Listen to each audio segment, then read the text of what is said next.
Di sini saya akan melanjutkan pembahasan mengenai pengawasan pembiayaan. Pembahasan sebelumnya nanti ada di link yang ada di deskripsi di bagian bawah. Nah, di sini saya akan menjelaskan mengenai ruang lingkup pengawasan pembiayaan yang meliputi yang pertama, memastikan bahwa setiap tahapan proses pemberian pembiayaan telah dilaksanakan sesuai ketentuan.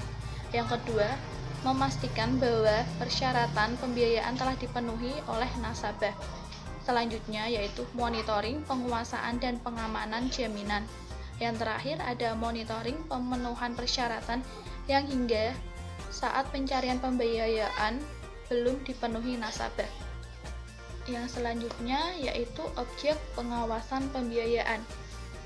Di antaranya yaitu ada pejabat bank yang terkait dengan pembiayaan.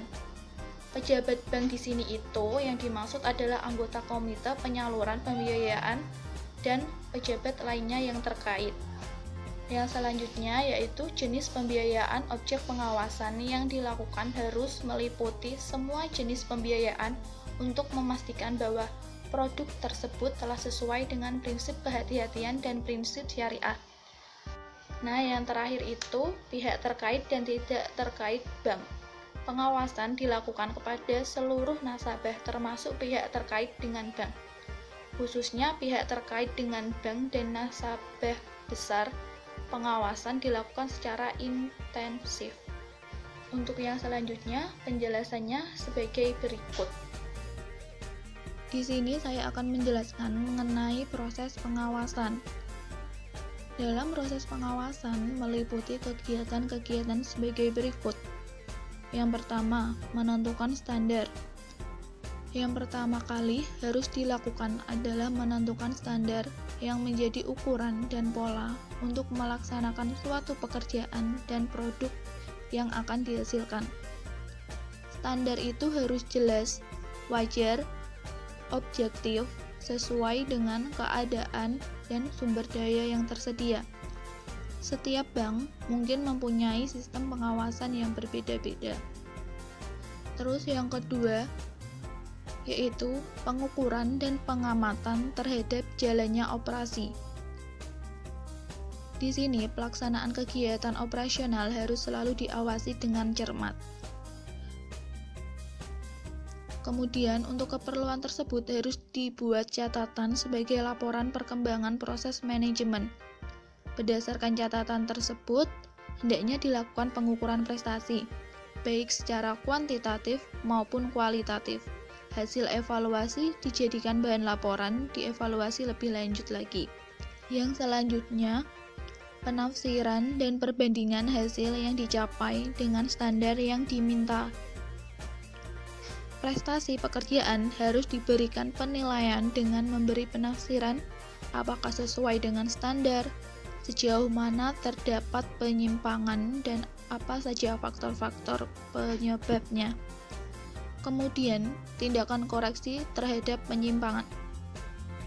Tindakan koreksi ini selain untuk mengetahui adanya kesalahan, juga untuk menerangkan apa yang menyebabkan terjadinya penyimpangan dan memberi cara bagaimana memperbaikinya agar kembali kepada standar dan rencana yang seharusnya. Yang terakhir di sini ada perbandingan hasil atau output dengan masukan atau input. Setelah proses pelaksanaan pekerjaan selesai, segera diberikan pengukuran dengan membandingkan hasil yang diperoleh dengan sumber daya yang digunakan serta standar yang diterapkan.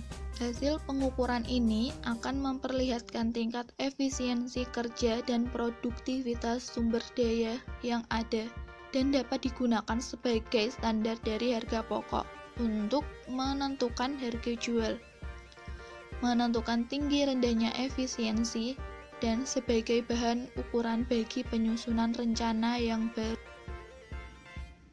Selanjutnya yaitu teknik pengawasan pembiayaan, di mana di sini ada monitoring pembiayaan. Monitoring diperlukan untuk mereduksi risiko kemacetan dengan deteksi dini.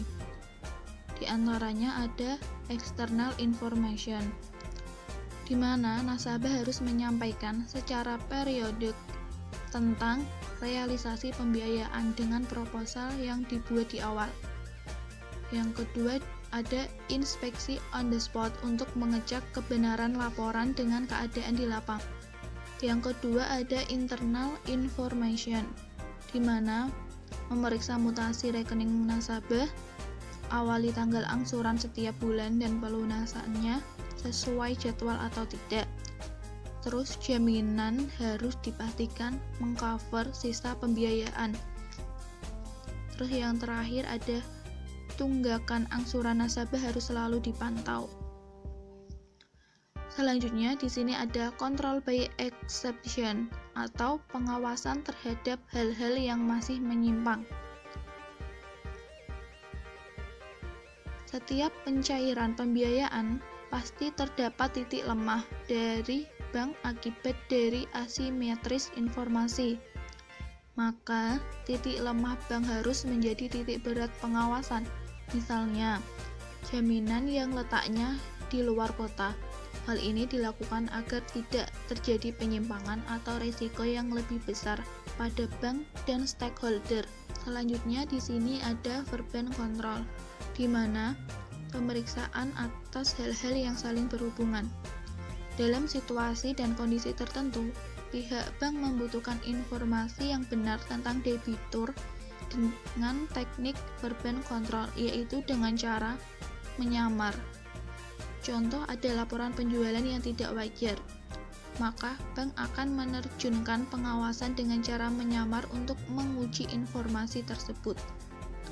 Selanjutnya di sini ada budgetary control. Caranya adalah dengan membandingkan rencana kerja yang telah ditetapkan dalam anggaran dengan realisasi. Yang terakhir ada inspeksi on the spot, di mana pengawasan di lapangan langsung untuk mengecek kebenaran seluruh keterangan ataupun data serta laporan yang disampaikan oleh nasabah dengan membandingkan jumlah dan kondisinya secara fisik dengan cara pengawasan fisik rutin dan pengawasan mendadak.